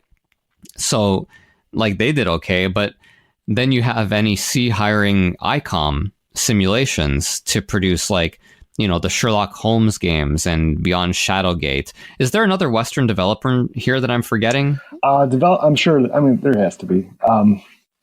Do we remember who made It Came from the Desert? Cineware, I think it's called. Yeah, Cineware. Jesus Christ, man, Cineware. Like this is what I'm talking about. Like this is what they're doing. And It Came from the Desert is, I mean, nowadays, great game. TV sports stuff too, I think, Cineware. That's right. They did the TV sports stuff. Yeah, they did those as well. So, they had a few developers, but like, man, producing those Western games, not where they were going to be making their hay. Yeah. And it's funny, the article cites NEC's kind of reluctance to have people sponsor their sports titles. So like on the Genesis, you have Tommy Lasorda baseball, you have Joe Montana football. You know, John Madden football is still a year or two away, but like that's going to be dominant. And NEC's like, no. In the article, they cite specifically like we should pay Pete Sampras and put his name on our tennis game. NEC's like, no, we're not going to do that. And it wasn't a lot of money. I think it was like $10,000 or something. Yeah. Jeez, man. But I mean, it's just not something they did. So the American games, not so great. They also failed to woo Electronic Arts. I can't remember what the exact story is on this, but basically NEC was kind of dubious of Electronic Arts' ability to produce games for the system. Like, I don't know, Electronic Arts, are you sure you're up for this? And Electronic Arts was like, go fuck yourself. And so they went on to produce games for the Genesis. I mean, and this is when EA was doing quote unquote good work, you know, like this is when they were, I don't know if they were at the peak of their powers, but they were definitely putting out quality work. They weren't quite at their peak yet. The peak would have been like 92, 93, 94, I would say. And this was still late 80s. But Electronic Arts was a known quality. Like they were a known house with good developers, and NEC kind of rubbed them the wrong way. I just can't imagine a console manufacturer going up to a developer and just being like, I just want you to know that like you don't have to do this if you think you're not ready for it. Like this is high level stuff we're talking about here. Yeah, exactly. Like you guys, you know, I know you're dumb Americans. I don't think, you know, maybe come to us in a year or two and we'll see what we can do for you. Oh, Lord. Yeah, no, it was. Let us know how your fairy tale sales are on the Genesis, and then we'll talk. Oh man. Oh Lord. So yeah, the inability to pick the correct games, and like Andrew was saying, the vast amount of PC Engine games that weren't released here that are really, really good, and then instead we get Deep Blue. It's like, oh my Lord. JJ and Jeff is another one that was just like completely neutered. So JJ and Jeff, we can do a brief digression here. Okay. Based on a Japanese comedy duo. I think it was Kato and Ken. I have heard of this. Yeah. Yes. And so that game in Japan is like full of all kinds of juvenile humor, fart jokes, like the characters fart on the screen and so on and so forth. It's ridiculous. And then they bring it out in the West, and I get it. Rename it JJ and Jeff. Kato and Ken-chan, it's probably a little bit too, you know? Yeah. But leave all the fart humor in there. Leave all that stuff. They took out all the good stuff from Kato and Ken, renamed it JJ and Jeff, and it's like, guys, what are we doing? Oh, yeah, what are we doing? The characters pissing in the bushes in the background of that game and stuff. It's right up this 12-year-old's alley, let's just say. Yeah. That would have been great. I just find it endlessly entertaining that the American branch was the ones that were like, all right, this is where we draw the line. Fart jokes, not happening. Not on this console. So finally, it seems like it's just an endless list of terrible decisions and reasons why the system went down. But like, we're finally getting to the end of the road here. And the one that we have to mention is the box art for the games. I highly disagree with you. Great, Charlie. On principle, I highly disagree with you. I think that this is one of the most endearing parts of the Turbografx system library, at least to me personally. Okay, but imagine you're a kid in 1989 and I see Fu Manchu and I'm like, I want that.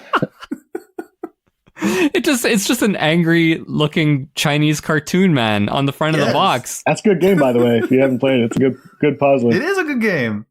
Is it really? You know what? I'll be honest with you, Andrew. I have no idea what that game is, other than the fact that right now it's quite expensive. You said it's a puzzle game? Yeah, ish. I mean, you control this girl character, and you have to move these colored balls onto the correct, like the corresponding squares. Like the red ball has to go on the red square, and you move it around this maze, and there's enemies, and you shoot the balls, and it's good. So hundreds of levels. Like it's gets repetitive because, well, it just is a puzzle game that way, but it's good. Sure, yeah. I think, honestly, at least my impression, obviously not being as versed in the system library as you guys are, but to me, the cover art sort of reflect the actual games in the sense that I feel like they're either really good or they're terrible. There's not a lot of like middle ground. Like you're either getting, I don't know, like a bad cover art for me would probably be actually Keith Courage and Alpha Zones. I don't like that cover art at all. Oh my God. But then you have like something like Splatterhouse, and Splatterhouse looks fucking awesome. Yeah. Okay. Yeah. All right. I'll give you that. It looks really, really good. Yes. Ninja Spirit is another really good cover. Yep. But then on the other hand, you have Dungeon Explorer, which is honestly it's my personal favorite. It's my favorite for many reasons. One of the reasons it's my favorite is because it's actually cited in the article. And I'll quote here, I think it was John Greiner. He says, I quote, "I'm just remembering some of the artwork I saw on those Turbografx design covers. I'm laughing because that was probably some of the worst cover art I've ever seen in my life. Dungeon Explorer, which was actually a Hudson game, and we howled. We were laughing so hard at that. We were like, you've got to be kidding." It's nice to know that at least at the time, somebody was looking at the Dungeon Explorer cover and being like, good God, what is going on here? I'm looking at it right now. Dude, there's like a guy and he's looking at a town and he has, I think his power level is over 9,000 because he has like a glow around him, like he's powering up. I love the. And then you have like a woman in a warlock, dress, just like profile, and like a warlock. And these people, like, they have spikes sticking out of them. You know what I mean? Like these little. I think it's supposed to be an aura, but it looks like they have quills, like a cactus. I don't know. I don't know what is happening here. What is the dude? Is he holding a sword or like a police baton? Oh. Or I guess I'm asking you guys as if you're looking at it. I'm looking at it right now. I guess I can't really ask you that, but like. So yeah, the box art is I don't know, Andrew, what's your favorite? Like your favorite bad one? Is it Final Zone 2? Oh yeah, with Ellen DeGeneres in a mech suit, looking super upset. It might be my favorite. I know what you're referring to because that's the one I always make fun of the most. Like it's so bad.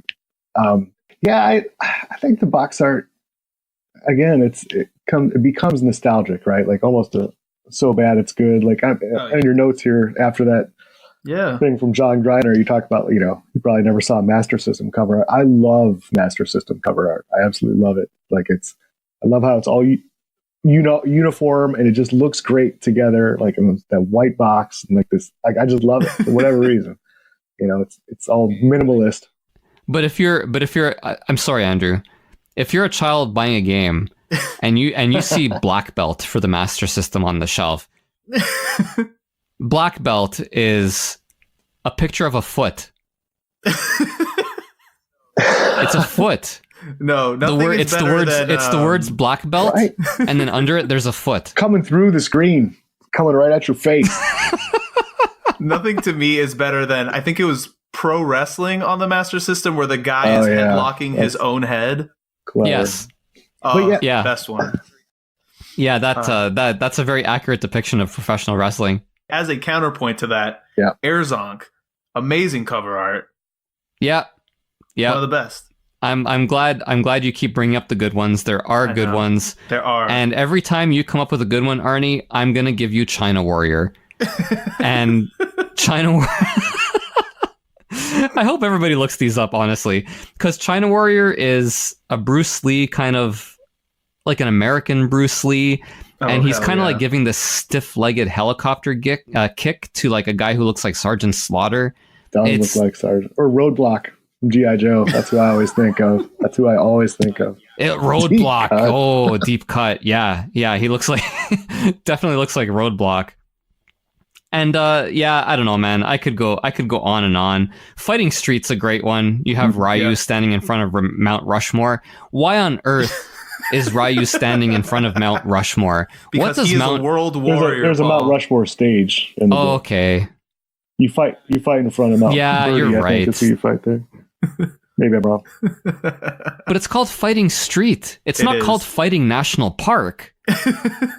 It's the street in front of Mount Rushmore. Yeah, you know that street where there's where something to prove and nothing to lose collide. Right there. Oh my god. Anyhow, all right. Let's stop. Let's stop with the pooping on the box. All right, let's take a quick break here, guys. When we come back, we're gonna talk about the TurboDuo and Turbo Technologies, the almost comeback of the Turbografx, and some of our favorite games. We'll be back in a minute.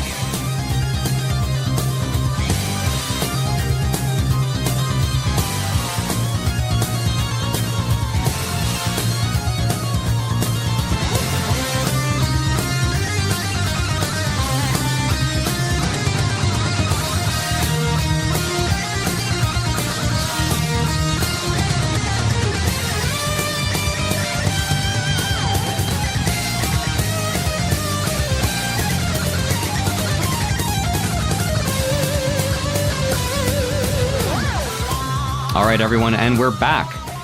So we're going to finish up the show just talking about the Turbografx's kind of last gasp, and then we're going to talk about some of our favorite games.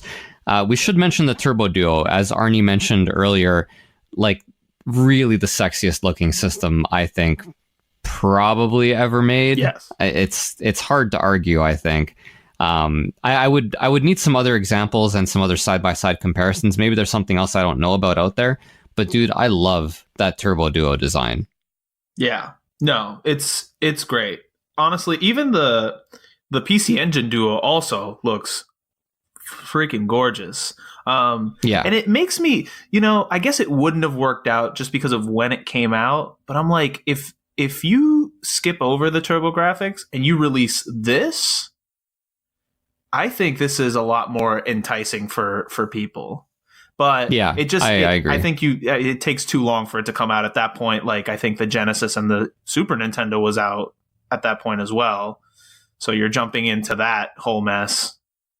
Exactly. It wouldn't have been feasible. Yeah. With regards to TTi, Turbo Technologies Inc. is sort of like the company that was born from the ashes of NEC America. Mm. So NEC America, they're like, we're out, right? We're done. Hudson eventually, rife with cash, takes over, and they form an American branch, and that was Turbo Technologies Inc. So NEC out, Hudson in, TTi takes over. TTi takes over immediately. The American developers were booted out the door. Some of the games were released, like Beyond Shadowgate, but and John Madden Football, I guess, but most of them were, just canceled altogether. Their focus was localizing popular Japanese games and in genres that were more appealing to adults and teenagers. So TTi's focus was going to be like, you know what, this TurboDuo is not a system for kids. It's for teenagers, for adults, and we're going to not release JJ and Jeff for it, is basically what it comes down to. Now, with that said, TTi, and Andrew, I don't know if you remember this. I do remember it. Do you remember the Johnny Turbo ad campaigns? Oh man, I love Johnny Turbo. You want to talk about something like so bad it's good? Like is Johnny Turbo the Segata Sanshiro of the Turbografx? He's like but way worse. So Johnny Turbo is based off John Brandstetter. I mean, that's him. He's kind of like that. It's like the Howard Phillips, if you will. Okay, like of the Turbografx. He's like a real guy, but he's also in those Nintendo Power comics. Howard and Nestor. That's what I was thinking of. So Johnny Turbo, for those who don't know, is this crime-fighting crusader-ish type vigilante. I don't know, but he was trying to protect people from Feka. That's a play on Sega, like the evil corporation of Feka. Yeah, and all their all the misinformation that they were putting out about how they were the first CD system, when really Sherlock Holmes came out a year before on the TurboDuo. Like this, these are literally like quotes from those comics and stuff. I love it. Yeah, it's terrible, but I love it because it's Yeah. I don't know. Like I said, it's so bad. It's good. Well, it's like the box art, right? Like back then, we're shaking our heads. Nowadays, Dungeon Explorer is fantastic. Like it deserves to be in a frame. But back then, those Johnny Turbo ads, yikes! they were actually based on similar Japanese ads that NEC was putting out there, and it's really amazing because we poop on American video game publishers from that era for not just like. We're just like, just use the Japanese art, just do the Japanese this, just do the Japanese that. Stop trying to reinvent the wheel. Stop trying to change stuff for America. Johnny Turbo, they 100% should have changed for America. That was not a good idea to bring over from Japan. So TTi, to their credit, they did try very hard to keep the system alive. The software was there. It was available in Japan. Yeah. But unfortunately for TTi and John Brandstetter and Victor Ireland at Working Designs, it was pretty apparent that NEC Japan just wanted to do the bare minimum to satisfy the existing customers. They had no interest in growing the brand. They just wanted out of the market. Yeah. So, I mean, credit to NEC, because like we did our Dreamcast episode recently, and I shit all over Bernie Stolar Right. for basically abandoning the Saturn and having an entire year without any Sega at all. NEC, to their credit, at least wanted to put out some minimum of games in order to, be honorable and satisfy the customers who did purchase their product. So credit to them, but they had no interest in trying to grow the TurboDuo or the brand or anything like that. TTi did end up entering negotiations with some third parties, including SNK, and TTi, the American branch, actually suggested an idea for a memory expansion to allow better ports of SNK's popular games, because they had, King of Fighters, World Heroes, and so on. They had some really popular games. However, NEC Japan was like, nope, not going to happen. We don't want any part of this. And then shortly afterwards, NEC Japan brokers a deal with SNK Japan, and as you guessed, they developed the arcade card, a memory expansion to release SNK games on the Right. PC Engine. Thanks for the idea. Right. Boss moves. I just imagine some guy on the phone being like, so what we're thinking is we need to develop this arcade card so we can play all these SNK games, and then we'll bring them on board. And the guy was just like, that sounds like a terrible idea, but I'll tell you what we will do. We'll develop this arcade card so we can play all these SNK games and bring them on board. You know what I'm saying? Yeah, completely different. Another problem, I think, with NEC, just became confusing to people, right? It had to be. I was a kid, so whatever. But you had these different cards you needed to play different CD games. Because it sucked having a TurboGrafx CD without the 3.0 system card to play Super CD games. Because the Super CD games were where it was at. Yeah. Like Lords of Thunder and, like those games were amazing. And if you knew what you were doing, yeah, you get the Super System card 3.0 and you're good. But, the TurboDuo really just kind of eliminated all that guesswork. It was a great idea. And, it's also worth mentioning, man, reading all this stuff, it's borderline depressing, honestly. Yeah. Like, it's worth mentioning that TTi, they also brokered a deal for Mortal Kombat to be exclusively released on the console. And NEC said, nope. This system is not going to be up for Mortal Kombat. I don't think the technology is there for it. And then a year later, Mortal Kombat is released on the Game Gear. Right. Which absolutely kills me. Can I ask a question? Are these cards that you'd have to use on the TurboGrafx for the CD stuff? Is that kind of like, I know there was one on the Saturn that you had to have this cartridge to play certain games for it, right? Because it like expanded memory and stuff like that, or like the expansion pack for the N64 and stuff. It's kind of like that. Yeah, that's as good a correlation as any. It did, like the expansion pack, enhance a few games. They kind of just kept milking everything they could, out of their little PC Engine. And honestly, what that, 8-bit CPU could do at the end, if you like play some of those SNK games or Sapphire or these pre-rendered graphics. Looks a lot like Donkey Kong Country is probably a good example. Wow. Of that. Like it's amazing, really. Or the Street Fighter 2 port, it's awesome. Which is, you're right. It's pretty remarkable. The graphics chip is, it was up to the task, man. That system really cranked out some amazing looking stuff. Anyhow, so that's TTi. TTi, I remember as a kid having, faith, but not really, that they'd be able to kind of turn the ship around. And when you read about it now, it's like, yeah, okay, I get it. They tried, but sadly, not able to save the system from its ultimate demise. Now, we've talked about it. We've mentioned this several times now.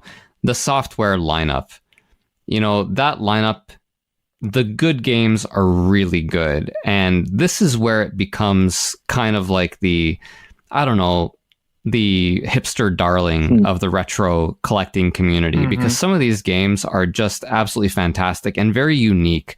These are games that feel very much like Turbografx games. So, like, Andrew, I gotta ask you, because you're the one who's played a shit ton of these games. What is your favorite one on the system? Oh man, so I guess which one of my kids is my favorite? We all know you have one. Right.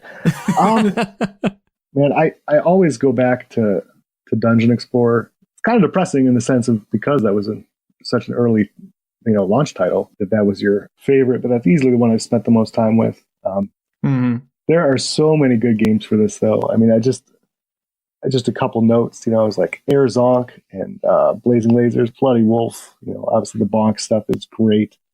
I mean, I love Kadash. I love Devil's Crush, great pinball game. I love Dragon's Curse, which is kind of an enhanced remake of Dragon Trap from the Master System, the Wonderboard games. I mean, you don't want to be just like list off every game I think is good. No, I don't think we'll be doing that. If you had to pick a 1A to Dungeon Explorer, then what would it be? Ys, book 1 and 2. There you go. I've only recently learned, I guess, in my collecting travels, that people consider the TurboGrafx and the Turbo CD to be separate, system-wise. And I guess I've always just considered them the same. But yeah, I don't consider Sega Genesis and Sega CD to be the same. And so it's not a lot of consistency there with my thought process. But if we count Ys as a TurboGrafx game, if you will.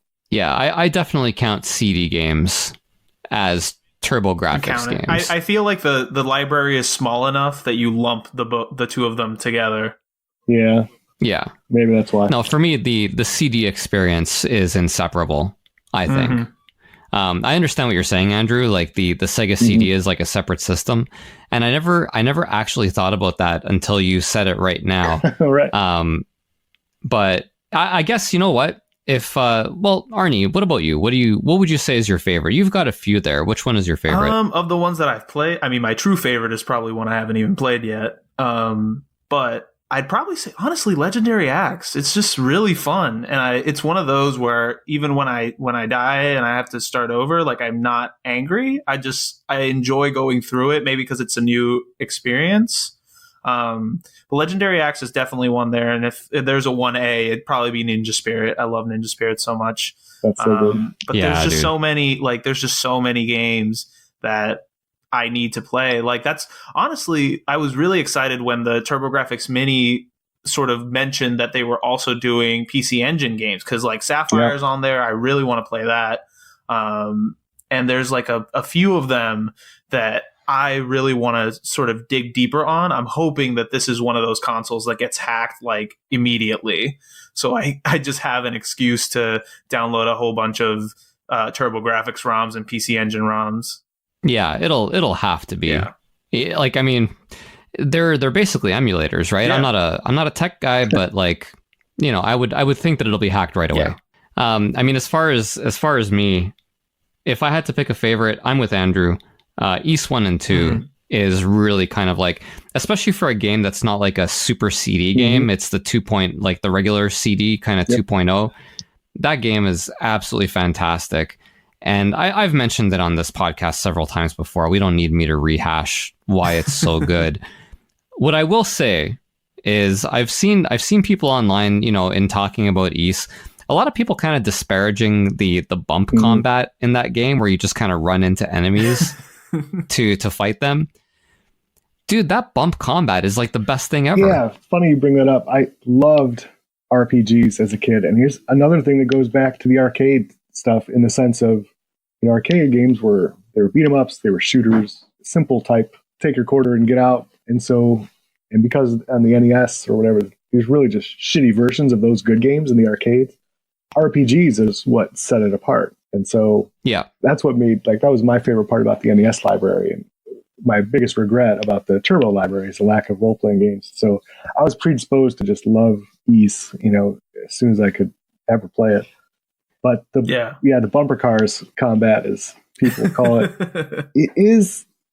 I remember at the start wishing for, more just a regular, turn-based type, Dragon Warrior, Final Fantasy type combat.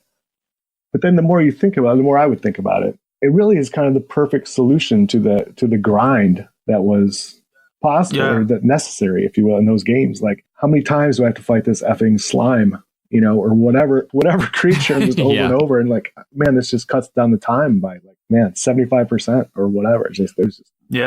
So it turned out to be a great idea, even though I wasn't on board at the start. I didn't like it at the start.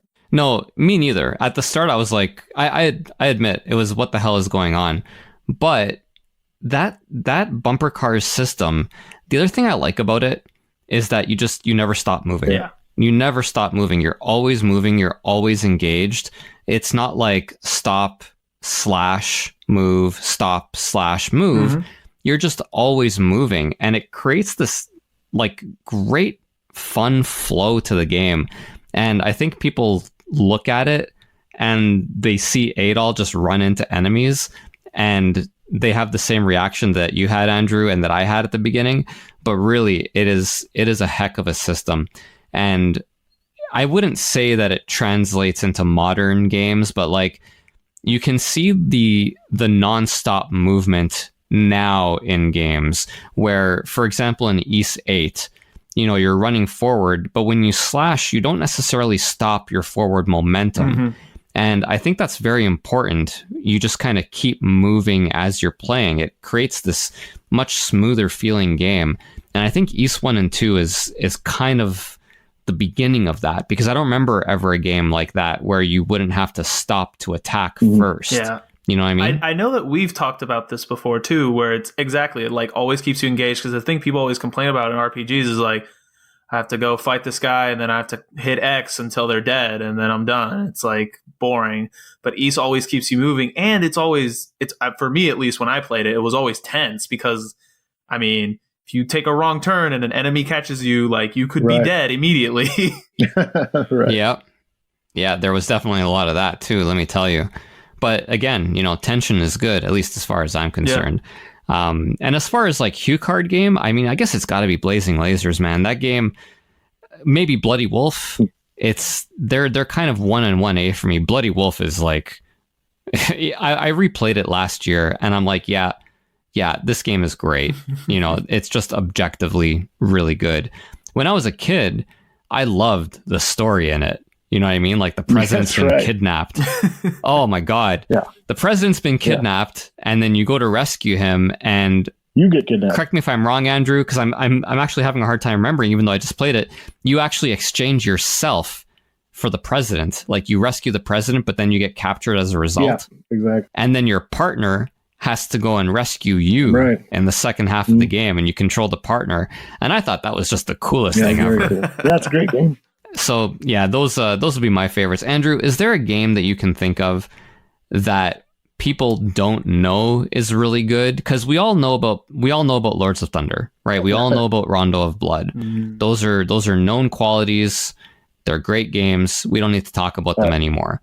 That said, I could talk about Lords of Thunder all day. Yes. But anyway, is there a game, Andrew, that you think is really, really good that nobody knows about? Yeah, there's a couple I always point to for this sort of question when I get asked is, so as I just mentioned, I love role-playing games, and there wasn't a ton of those.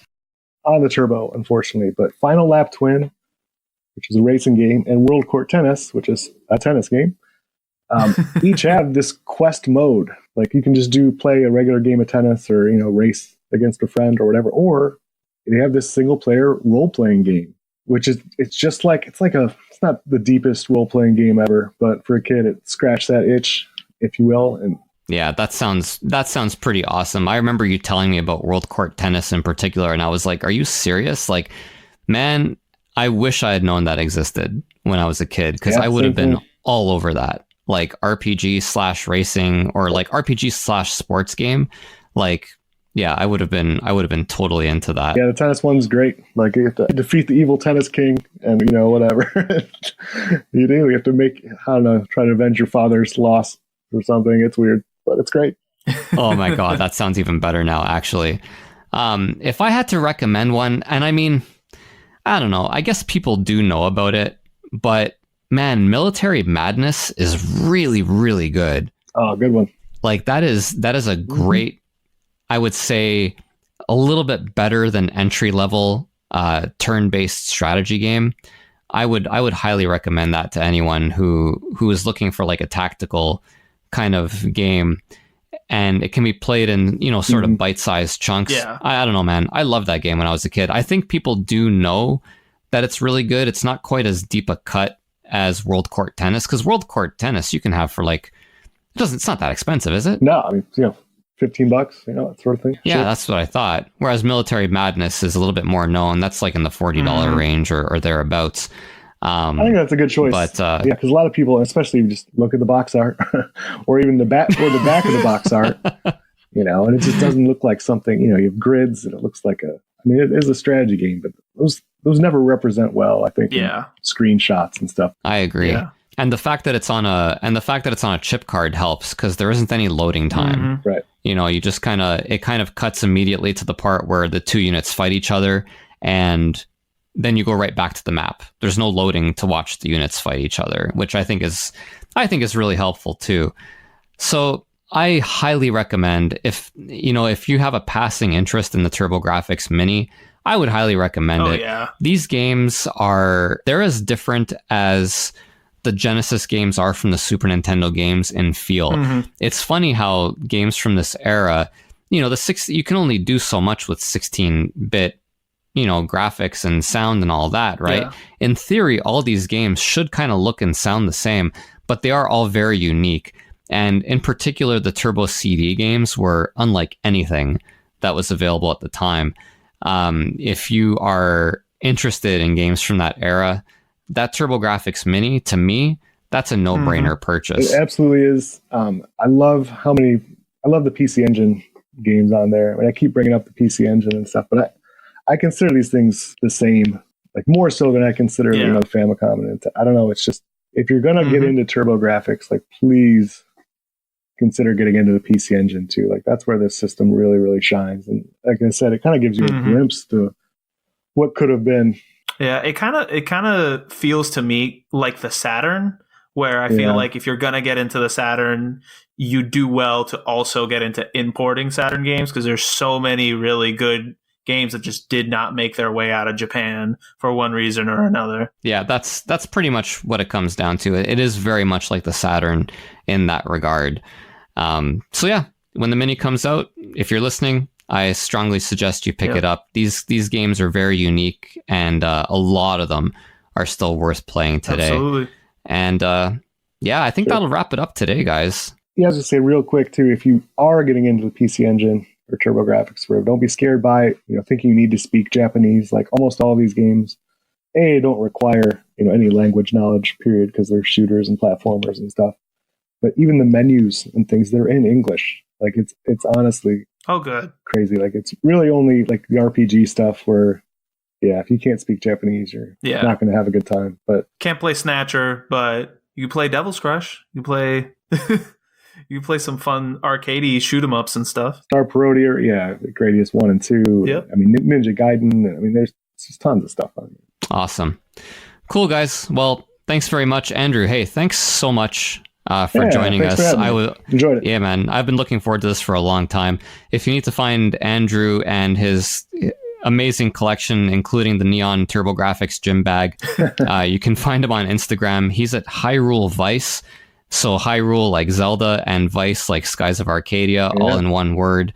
And you can find us on Instagram at Region Free Gamers Podcast. That's where we do most of our communicating with everyone. So drop us a line if you have any suggestions for the show, or if you have nice things to say. Even if you don't have nice things to say, we want to hear about those too. You can also reach us at Region Free Gamers at gmail.com. Sorry, by email, regionfreegamers at gmail.com. And check out our website, regionfreegamers.com, where we write companion pieces to these podcasts and try and, just provide a little bit extra for you guys. Yeah, Arnie, am I missing anything here? No, I mean, if you're not on Instagram, we're on Twitter at Region Free Gamer. We have a YouTube channel if you like watching a static image while you listen to this podcast. That's an option. But outside of that, that's about it. Cool, man. All right. Well, thanks a lot, guys. Take care. All right. See ya. Peace.